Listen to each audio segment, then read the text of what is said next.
Good morning everyone. साथियों, मैं Shailya Prakash Varnwal, chairman HBC skill development LLP, आप सभी का एचबीसी के ऑनलाइन क्लासरूम में हार्दिक हार्दिक स्वागत करता हूं, अभिनंदन करता हूं। साथियों, आज आपको हम अकाउंट्स के बारे में कुछ और आगे बतलाने जा रहे हैं। आप इस वीडियो के अंत तक बने रहिए और अकाउंट्स को बेहतर तरीके से सीखिए और समझने का भी पूरा प्रयास कीजिए। साथियों, आप अगर ऑफलाइन क्लासरूम हमारा ज्वाइन करना चाहते हैं तो ऊपर दिए गए आई बटन पर आपको हमारे सारे ऑफलाइन क्लास के बारे में जानकारी दी गई है। आप वहां देख करके जो इंस्टीट्यूट है वहां जाकर के विजिट कीजिए और आप वहां एडमिशन लेकर के ऑफलाइन क्लास को भी ज्वाइन करके बेहतर कंप्यूटर आप सीख सकते हैं। यदि आप अकाउंट्स के पुराने वीडियो को नहीं देखे हैं तो आप ऊपर दिए गए आई बटन पर या डिस्क्रिप्शन बॉक्स में हम उसका लिंक दे देंगे, आप वहां जाकर के चेक कीजिए और पुराने वीडियो को भी देखिए ताकि आपको ये अकाउंट्स का जो वीडियो है ये पार्ट आपको बेहतर तरीके से समझ में आएगा और आप आसानी से इस पार्ट्स को भी बेहतर तरीके से समझ पाएंगे और सीख पाएंगे। तो आइए हम शुरू करते हैं अकाउंट्स के टॉपिक को। आज का जो हमारा चैप्टर है वो आपके सामने में है, basic terms use in the accounts, यानी खातों में प्रयोग किए जाने वाले प्रमुख शर्त क्या क्या है। हम उस शर्त के बारे में आज आपको इस वीडियो के माध्यम से बतलाने जा रहे हैं कि आप जो अकाउंट्स मैनेज करिएगा उसमें किन किन शर्तों को आपको पालन करना होगा, किन किन बातों का ध्यान रखना होगा। उन सभी बातों के बारे में आज हम विस्तार से इस वीडियो के माध्यम से चर्चा करेंगे। आप इस वीडियो के अंत तक बने रहें और उन्हें सीखने का पूरा प्रयास करें। कॉपी कलम सामने रखिए और उस सभी चीजों को नोट करते चलिए, भविष्य में आपको बहुत काम आने वाला है। चलिए हम आगे बढ़ते हैं। आगे हमारे पास है जो पहला, वो है entry. Recording of a transaction in any book of accounting is called an entry. दूसरा है हमारे पास प्रोप्राइटर यानी owner, the person who invest his money in the business and bears all the risk connected to with the business is called the proprietor. तीसरा है हमारे पास capital. It means the amount invested by the proprietor in the business for the business capital is a liability towards the owner. It is an owner's account, like example a personal accounts.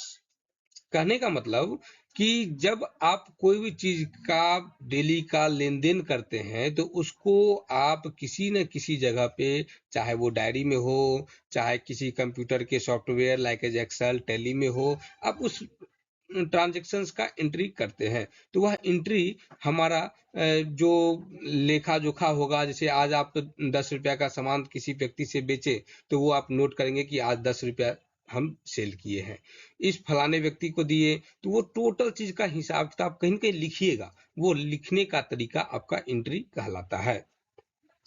Proprietor हो गए owner, वह व्यक्ति जो वो सारे risk को cover करते हैं जो बिजनेस से जुड़ा हुआ होता है, उनके व्यापार से जुड़ा होता है। यानी बिजनेस में लाभ हुआ तो भी वो पर्सन ही रखेंगे और अगर नुकसान भी होगा तो नुकसान की सारी जिम्मेदारी भी वैसे पर्सन को होगी जो उस बिजनेस के मालिक हैं। यानी बिजनेस का जो मालिक होगा वो प्रोप्राइटर कहलाएगा या ऑनर कहलाएगा।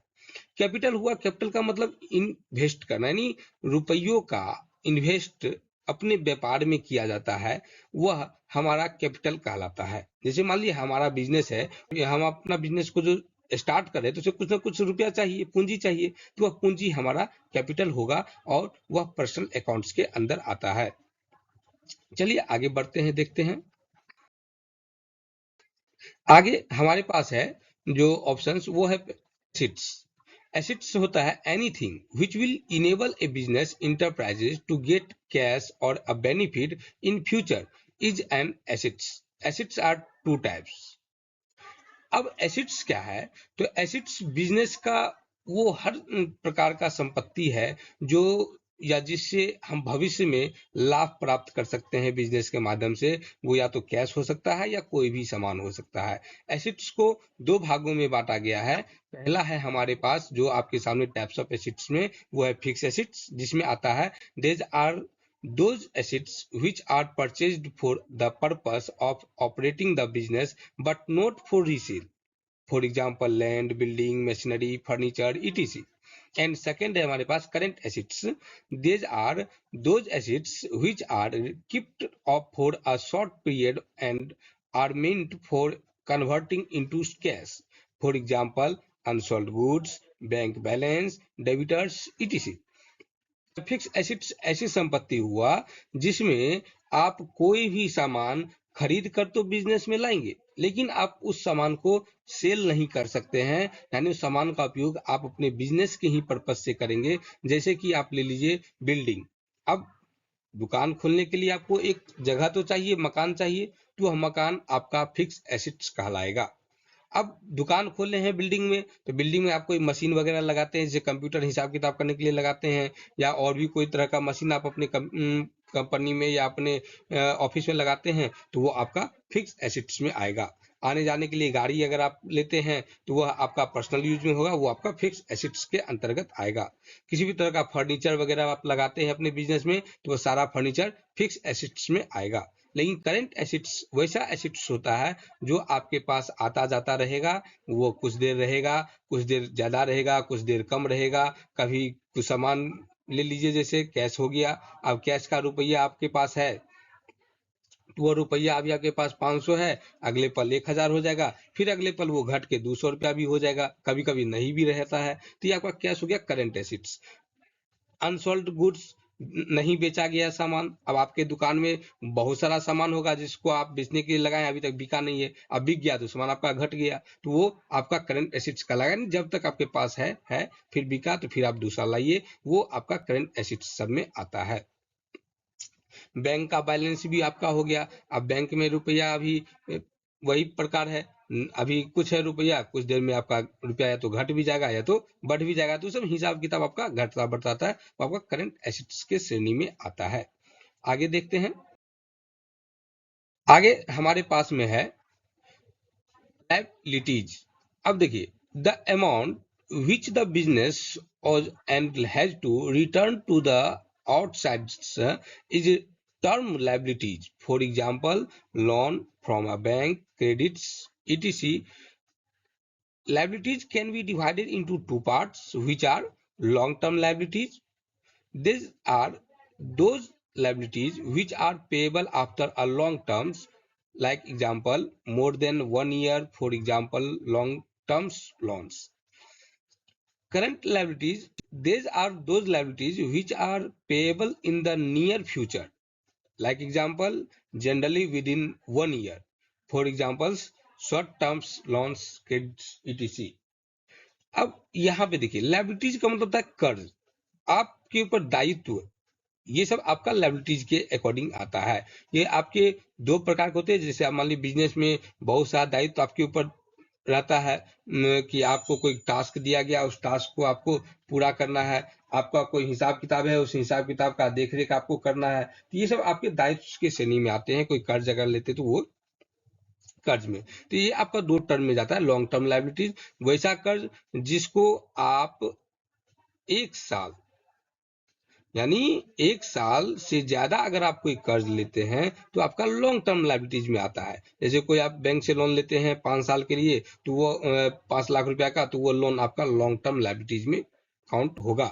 और दूसरा है आपका करंट लायबिलिटीज, शॉर्ट टर्म इसको आप कह सकते हैं, वैसे कर्ज जो आप कुछ ही पल के लिए लेते हैं, जैसे आज लिए और कल अपने दोस्तों को वापस कर देना है, तो अपने दोस्त से, अपने फैमिली से, अपने फ्रेंड से, ये जो कर्ज लेते हैं ये आपका करंट लायबिलिटीज की श्रेणी में आता है। यानी आज लिए, 1 महीना के अंदर, with in 3 month, with in 6 month में आप उसको पूरा क्लियर कर देंगे, तो ऐसे कर्ज को आप लोग करंट लायबिलिटीज में डाल सकते हैं। और जो 1 साल से ज्यादा जाता है वो आपका लॉन्ग टर्म लायबिलिटीज के अंतर्गत आता है।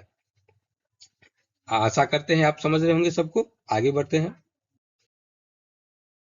डेबिटर, डेबिटर का मतलब हुआ a person who owes money to the business mostly on accounts of credit sale of goods in called a debtor. For example, when goods are sold to a person on credit, that person pay the price on the future, he is called a debitor because he owes the amount to the organization. Next हमारे पास creditor, any person who gives credit is creditor. The proprietor gives money to the business, so he is creditor to the business. A creditor is person to whom money is owned by the business organization. And next हमारे पास है 8 number revenue. It is income if a requiring nature from any source related to business. यानी debtor वह व्यक्ति है जो business के उपयोग के लिए यानी बिजनेस से फायदे के लिए वह व्यापार में किसी प्रकार का रुपया इन्वेस्ट करता है, आपका वह डेबिटर कहलाता है। यानी वह रुपया भविष्य में बिजनेस से लेगा, यानी कोई भी तरह का रुपया वो लेने का काम करता है। जो व्यक्ति जो किसी तरह का पेमेंट रिसीव करता है वो आपका डेबिटर कहलाएगा।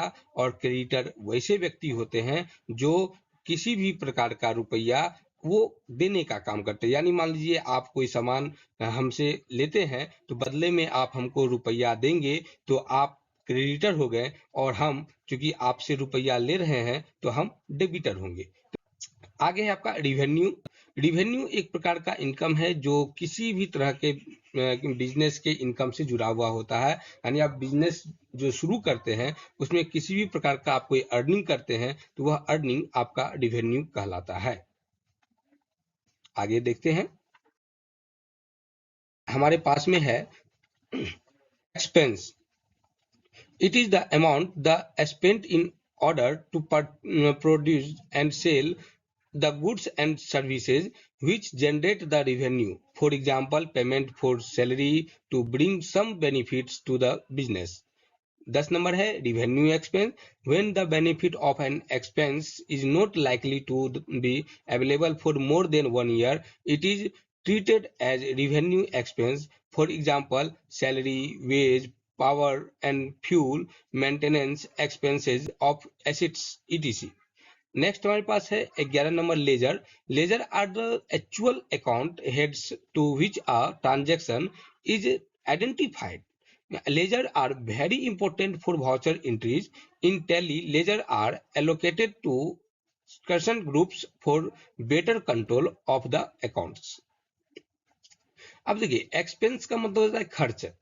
आप कंपनी में या अपने बिजनेस में किसी भी प्रकार का यदि आप कोई खर्च करते हैं, किसी को आप सैलरी दे रहे होते हैं या किसी तरह का बिल पेमेंट कर रहे होते हैं, वह सारा चीज आपका एक्सपेंस कहलाता है। रूम रेंट भी यदि आप देते हैं तो वह रूम रेंट भी आपका एक्सपेंस के श्रेणी में आता है। यानी किसी भी प्रकार का आपका खर्चा आपका एक्सपेंस कहलाएगा।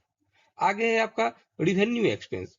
रिवेन्यू एक्सपेंस वैसे एक्सपेंस होते हैं जो आपको 1 साल से कम समय के लिए खर्च करने होते हैं। यानी उस खर्च का लाभ आपको 1 साल से कम समय में ही मिलता है। जैसे आप मान लीजिए अपने स्टाफ को सैलरी देते हैं, तो अब आप सैलरी दीजिएगा 1 मंथ का, तो वो स्टाफ आपके पास 1 ही मंथ काम करेगा, नेक्स्ट मंथ से वो काम नहीं करेगा क्योंकि आप उसको नेक्स्ट मंथ का सैलरी नहीं देने वाले हैं।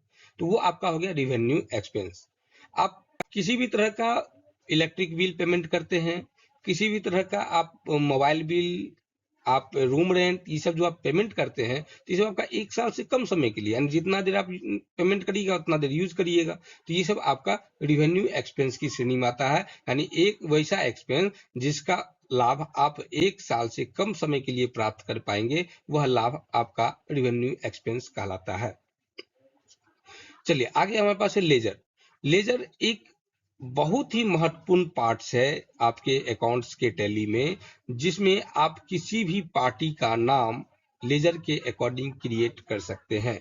जैसे आपके पास कोई कंज्यूमर है, वो उस कंज्यूमर का आपको बिलिंग तैयार करना है तो वो हम लेजर के माध्यम से ही क्रिएट करेंगे। अब कैसे करेंगे तो हम आने वाले वीडियो में आपको विस्तार से इसके बारे में बतला रहे हैं। फिलहाल ये समझिए, लेजर एक प्रकार का खाता होता है जिसमें आपको खाते से संबंधित यानी अकाउंट से संबंधित सारे एंट्री को यहाँ रिकॉर्ड करने होते हैं। इसी से आप अकाउंट्स को बेहतर तरीके से मेंटेन कर पाएंगे और वहां पे सारा एंट्री आसानी से कर पाएंगे। तो ये हमारा लेजर का ऑप्शंस था, और यहाँ तक हमारे पास अकाउंटिंग के कुछ ये महत्वपूर्ण रूल्स रेगुलेशंस थे, जिसको आप जितना बेहतर तरीके से समझ लीजिए आपको उतना अच्छा से अकाउंट समझ में आने लगेगा। तो साथियों, आपको हमारा ये अकाउंट्स का ट्यूटोरियल्स कैसा लगा हमें कमेंट करके जरूर बताइएगा, और आप इस सारे लेक्चर्स को अपने कॉपी पे भी रिकॉर्ड कीजिए ताकि भविष्य में ये आपको बेहतर तरीके से काम आए। और हर एक चीज देखिए, हम पूरा एक्सप्लेन करने का प्रयास कर रहे हैं। यदि आपको फिर भी कहीं परेशानी लग रही है तो आप कमेंट करके हमसे जरूर पूछिए। हम आपसे बहुत जल्द अगले वीडियो के साथ मिलते हैं। हमें दीजिए इजाजत। बहुत बहुत धन्यवाद। नमस्कार। जय हिंद।